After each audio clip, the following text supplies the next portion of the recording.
Akwai wata yarinya mai suna Zara wacce ta yi rayuwa cikin farin ciki tare da iyayenta. Mahaifinta mutum ne mai arziki kuma yana da tarin dukiya a garinsu. Mahaifiyarta kuma mace ce mai kirki da tausayi, tana kula da Zara da soyayya da ƙauna. Amma a cikin wani lokaci mai tsawo, rayuwa ta sauya ga Zara bayan mahaifiyarta ta rasu. Mahaifinta ya yi kuka sosai da rasuwar matarsa, kuma bayan 'yan watanni ya yanke shawarar sake aure don samun wanda zai kula da Zara. Mahaifinta ya auri wata mata mai suna Hajiya Zuwaira, wacce ta kasance mai kishi, rashin tausayi kuma da zuciya mai duhu. Hajiya Zuwaira tana da 'ya wacce ake kira Nafisa. Tun bayan aurenta da mahaifin Zara, ta riƙa nuna tsana da rashin kulawa ga Zara. Tana fifita ɗiyarta Nafisa a kan Zara. Duk da haka, mahaifin Zara bai lura da wannan mummunan hali na sabuwar matarsa ba. Bayan wasu shekaru, mahaifin Zara ya yi rashin lafiya sosai, kuma daga ƙarshe ya rasu. Wannan rasuwa ta bar Zara cikin damuwa, kuma ta kasance cikin alhini saboda ta rasa mahaifanta duka. Amma abin da ya fi damunta shine yadda Hajiya Zuwaira ta yanke shawarar karɓe dukiyar mahaifinta da aka bari. Ta ƙwace gidaje, gonaki da dukkan ƙadarorin da suka bar wa Zara. Ta kuma tilasta Zara yin aiki a gidan kamar baiwa. Zara ta zama tamkar ba ta da gata a gidan mahaifinta. Hajiya Zuwaira ta riƙa zaluntarta da aikace-aikace masu wahala, yayin da Nafisa ba ta komai sai shakatawa. A duk lokacin da Zara ta yi ƙoƙarin magana game da gadonta, Hajiya Zuwaira tana tunzura ta da duka ko cin mutunci. Zara ta kasance cikin haƙuri da addu'a, tana fatan Allah zai kawo mata sauƙi. A wannan gari da Zara take, akwai wani matashi mai suna Usman, wanda aka san shi da talauci da zaman bara.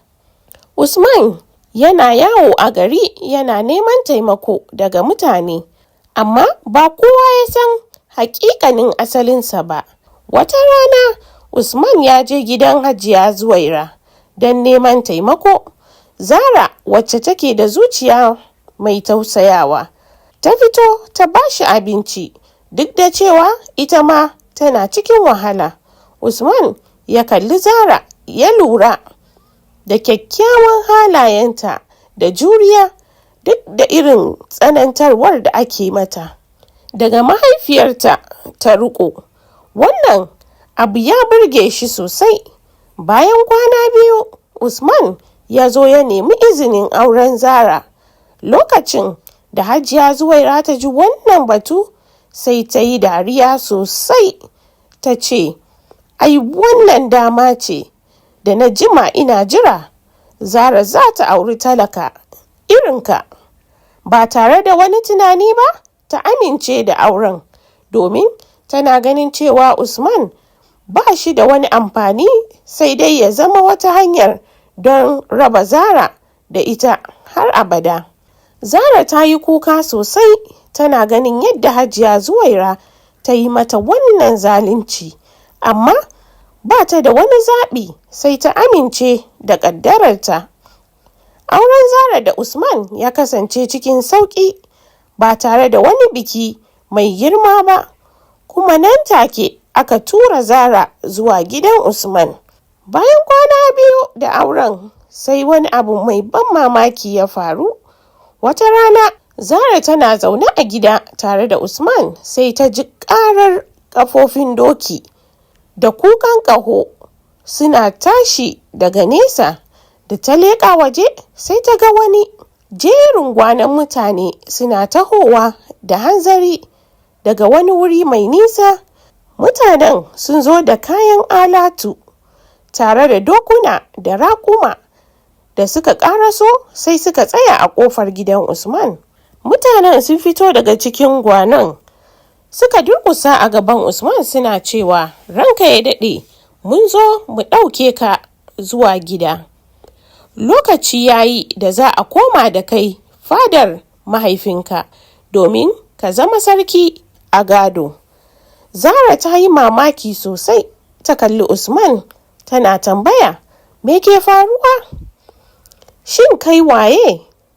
Usman ya yi murmushi sannan ya ce, Zara, na kasance ɗan sarki daga wani gari mai nisa. Na zo nan ne cikin sigar talauci don neman mace mai kirki da zuciya mai kyau, wacce ba za ta aure ni saboda dukiya ko matsayin sarauta ba. Na gano ke ce wacce nake nema saboda zuciyarki mai kyau da tausayi.